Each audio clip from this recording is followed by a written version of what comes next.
السلام عليكم ورحمة الله وبركاته. يا شمار كفوني زرجرتهم متكشتي نجيني كيسن بلالا جتني دفتن جاتوب زرتهم متكشتي وليد الجاني الراس أكسجا وريها رواتة ماتيتها جلا كومنتي جلكا سني في ديبس سني جلا وما تبشاشة وريكون مو وشير لايك جتشودان جنجبي الثاني أكسي وما تكشتي ni qorra si qorreedduu takka ammaa jira. Yaarra maalirraa odeessita akkoo jettanii odeessuma beektanii yeroo hundaa odeessuudha. Waa gabbaatee waan wanna tokko jechuun hin dandeessu mana namaa keessa. Oduma odeessuudha.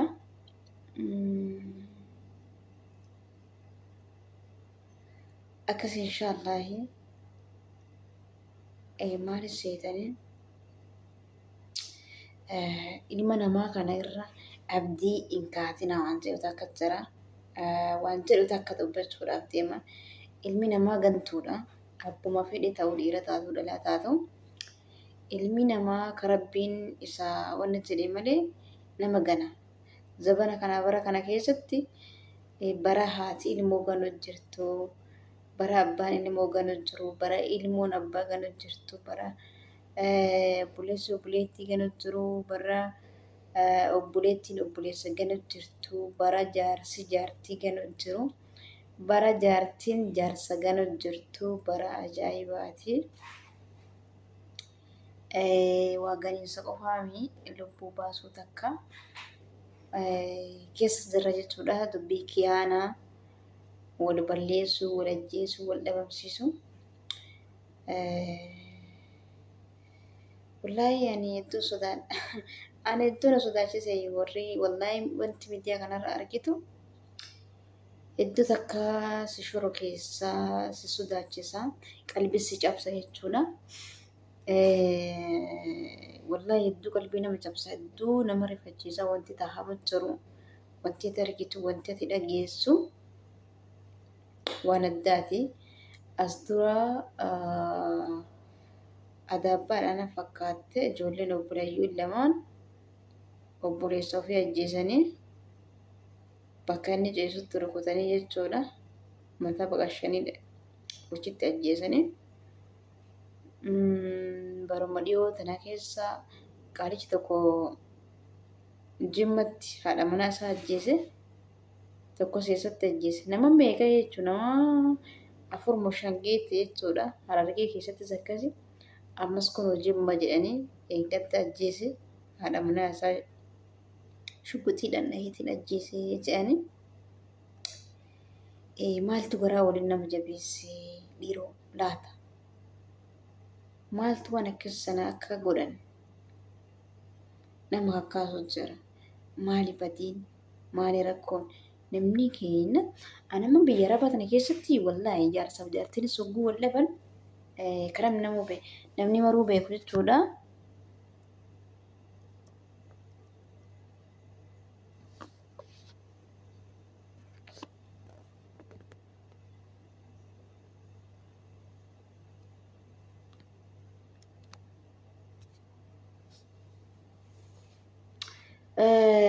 Jaarsaaf jaartiin hoggaa wal dhabanis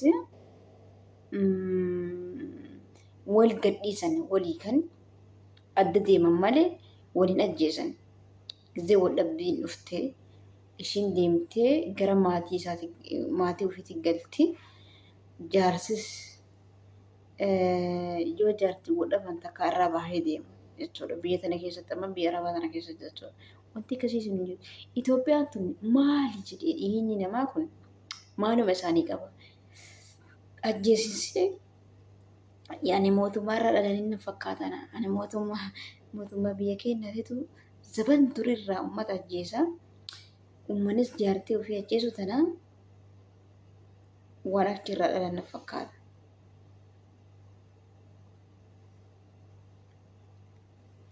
Wallaahi hedduu nama qaanyeessu. Itoophiyaa tana keessa waa hunda dhageetta. waan argite. Amma biyya Arabaa tana keessa lammii biraa miidhan malee hagguma fedhe yoo ta'e jechuudha.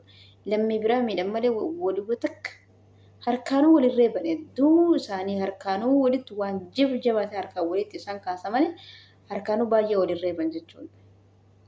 Akkuma nama jaarsi ajjeesu yoo akka tasaa wayii taate malee argee illee hin beeku dhaga'ee illee hin beeku biyya nama kanatti biyya Arabaa kana jechuudha.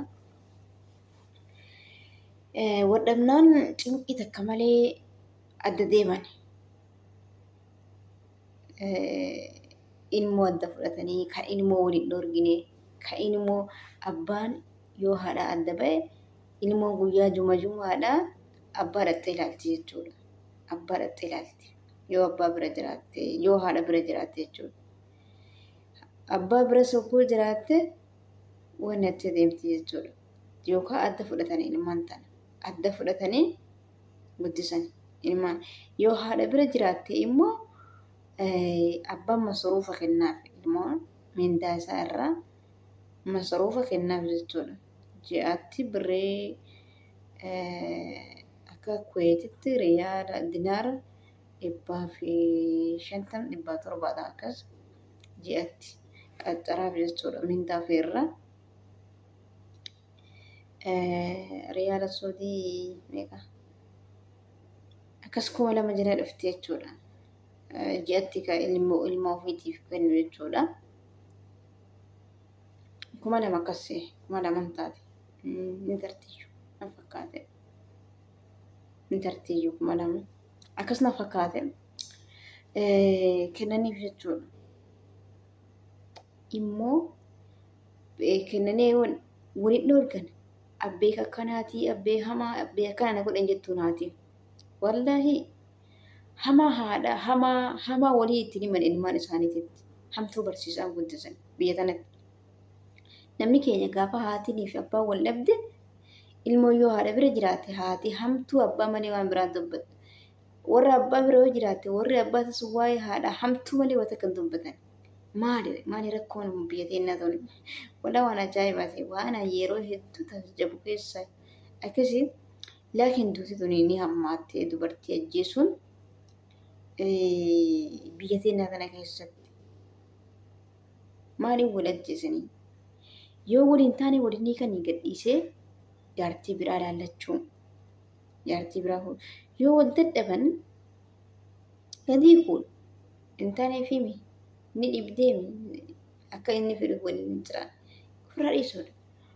Immoo jechuun wanni bakka du'aa san isa geesse ofiifis jireenya biraa hin jiraatu hin dandeenye maaltu isa geessisiisa dhiira. Maaltu isa geessisiisa. Dhiirti dubartii irraa fuudhuus dandeetti yoo dubartiin itti hammaattee dubartii hamtuu taate osoo isiin as jirtu dubartii biraa fuudhee hillikii gariin tarabbi qajeelchifee tahinaaf irratti yoo qara jaallattu taates qajeelti. Maal jennaan taanii wadandarii deeman jechuudha. Immoo yoo fuudhuu hin dandeettii fuudhinsaa hin qabaanne waan fudhatuun hin dandeenye taate isii gadhiisee biraa nagaa fuudhuu danda'a jechuudha yoo wadhabni jiraate. Yookaan takka tumusan jabeeffatuun yoo aarii ta'e haala jiru rakkoo jiru karaa nagaatii waliin furachuudha. Maaltu lubbuu walii baasutti nama geesse. Rakkoo osoo furachuu danda'anii badii odoo furachuu danda'anii yoo badiin sun waan furamus hin dandeenye yoo taatan adda deemuu odoo jirtu namni addunyaa tana irraa wal dhabamsiisuun maali? Ani wallaahi hedduu sodaadha beektanii nama ajjeesu kan hedduu na sodaachisa wallaahi. Ani uleeyyuu fedhu washi kilaashiin eenyu shuguxii nama rukutuu miti. Ulee sana hin danda'u wallaahi. Ulee hin danda'u. Qoosa uleetis hin beeku. Ulees hin danda'u. Akkasii wallaahi hedduu nama gaddisiisa wanni nama kenna.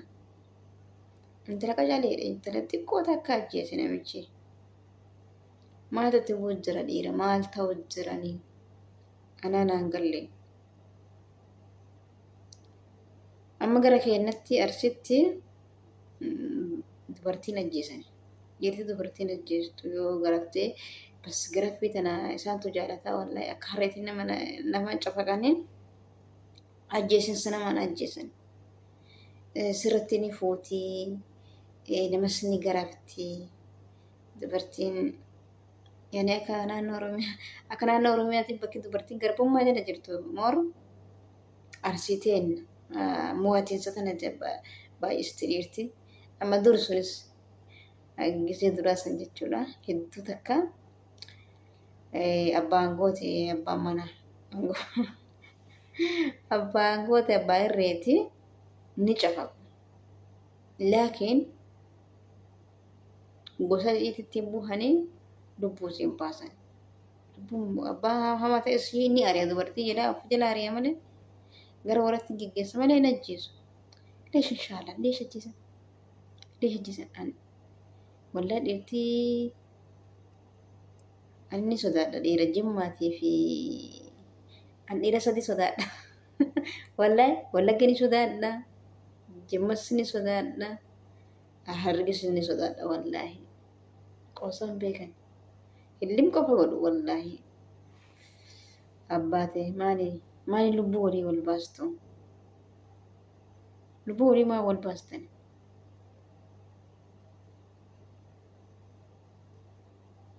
Hinaaffaa qabaannaan ofirraa qajeelchu yoo haala ati deemtu feetu sanitti isin si waliin hin jiraanne taanaan ofirraa geggeessi haa dhalaan bishaan lagaatiin amma kun sarara dhaabbattee nama kadhachuu jirti dhalaan rabbi barree amma dur dhiira kadhatee fuudhame amma dhala kadhatee nama heeruu jira.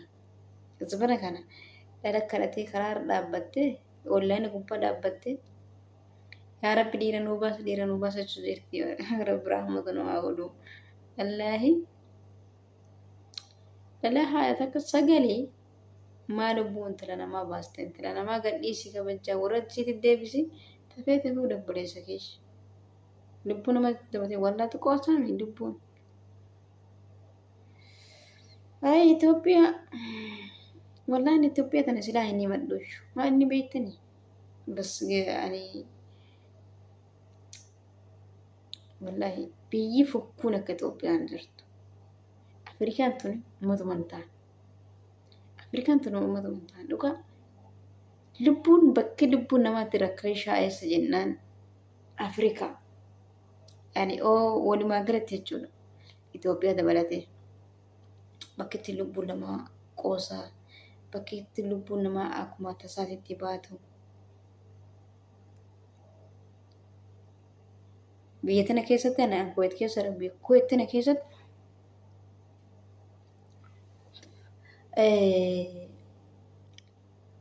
nama lubbuu namaa baasee ni baasa lubbuu isaa baasan. Nama lubbuu namaa baasee yoo warri tolee fi gumaa isaa mallaqa irraa nyaate malee lubbuu nama ani yoo nama ajjeese biyya tanatti jechuudha. Fakkeenyaaf lammiin biyya tanaa mush ana sarratanyaa miti. Lammiin biyya tanaa dhalataan biyya tanaa yoo nama ajjeese warri maatiin irraa ilmi irraa ta'e yookiin intalli irraa ta'e sun yoo fedhanii isaan mallaqa fudhatan malee seerri lubbuu gurbaa baasisan ka lubbuu baasisan isallee lubbuu isaa baasan jechuudha. Amma osoo Itoophiyaa keessatti wanni akkasii kan dalaguuti namni waliin fixu namni waliin ajjeesu asitti waan fedhe godheetiin biddeena mootummaa nyaadhaa jedhan biddeena mootummaa nyaadhaa waan fedhe godhee akkas dhuguma deemeetumaani waggaa 15 fayyadamee baasanuu yoo waggaa 8 fayyadamee warra hidhamne fa'aa jiraashu warra mallaqa qabu mallaqa mufiitii ukkaamsee akkas akka intala Hacaaluu ajjeeftee sanfaa nama biraa bakka buusanii ajjeesisiisanii jecha isaanii mootummaa mata ajjeese. Rabbi wayyoo isatti sablisu maswanni jedhan hin jirtu akkasuma jenna. Biraa hutan jechuudha. Itoophiyaa biyya dhiiga namaatiin bultu, biyya dhiiga namaa dhugdu, biyya namni isiitis summiidha, biyya dachii isiitis summiidha. miidhachimmaan tunis warra nama miidhu kana ofirraa gingilfitee osoo gingilfatteetu maaliin hin kuttuuni. Ay agara jedhe warri koonu agara jedhanii tasirbanif tun bare silaa tama sirbaniif iyyuu mitiita tahii jedhanii bu'anii biyya tanaa wayii biyyi tunummaan osoo baddee jedhanii Itoophiyaan rakkoon isii keessa wal fixuun isii keessa beeltis isii keessa rakkinnis isii keessa dararamuun isii keessa hidhamuun isii keessa ajjeefamuun isii keessa biyyi makkami wallaahi biyyitummaa Itoophiyaa jedhamtu biyya akkamaa nagaa fi nattaati. Biyya lammii isii achi keessatti gatii hanga xurii qeensa tana hin qabne. Amma fakkeenyaaf lammii Filippinii ajjeese mucaan tokko biyya kanatti Kuweettanitti. Lammii Filippinii ajjeese maallaqa meeqa gaafatanii